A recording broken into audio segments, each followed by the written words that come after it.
Hello बच्चों, चलिए देखते हैं ये प्रश्न। एक पासे पर 6 फलक हैं जिस पर 1 से 6 तक नंबर हैं। यदि पासा 3 बार उछाला जाता है तो संभावित परिणामों की संख्या ज्ञात कीजिए। इस प्रश्न को करने के लिए हम इसकी मुख्य अवधारणा देख लेते हैं।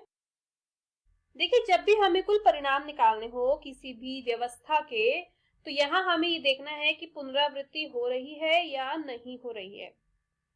तो पासे को फेंकने पर 3 बार फेंकने पर पुनरावृत्ति हो सकती है। ऐसा तो है नहीं कि कोई अंक एक बार आ गया तो दूसरी बार नहीं आएगा।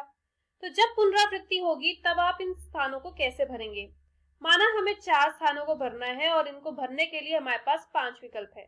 तो जब पुनरावृत्ति हो सकती है तो इन 5 विकल्पों में से हम यहाँ पे कोई एक विकल्प भरेंगे और अगले स्थान को भरने के लिए भी हम उन्हीं 5 विकल्प में से किसी एक का प्रयोग कर सकते हैं। फिर अगले स्थान को भरने के लिए भी हम इनमें से किसी का प्रयोग करेंगे और अगले के लिए भी उन्हीं 5 विकल्पों का प्रयोग करेंगे। कोई भी विकल्प कम नहीं होगा, क्योंकि जो यहाँ आ चुका है वो यहाँ भी आ सकता है, यहाँ भी आ सकता है, यहाँ भी आ सकता है, क्योंकि पुनरावृत्ति संभव है। तो कुल व्यवस्थाओं की संख्या कुछ इस प्रकार से हम निकाल सकते हैं। अब इस मुख्य अवधारणा का प्रयोग हम अपने इस प्रश्न को हल करने में करते हैं। यहाँ पे पासे पर 6 फलक है जिस पर 1 से 6 तक अंक लिखे हुए हैं। पासे को फेंका गया है 3 बार, 1 2 3। 3 बार इस पासे को फेंका गया। तो संभावित परिणामों की संख्या, अगर हम इस वाले पर बात करें, जब इसको पहली बार फेंका गया था तो यहाँ पे उन 6 में से कोई भी एक अंक आ सकता है। जब उसको अगली बार फेंका गया तो यहाँ भी उन 6 में से कोई भी अंक आ सकता है और उससे अगली बार जब फेंका गया तो यहाँ भी उन 6 में से कोई भी अंक आ सकता है।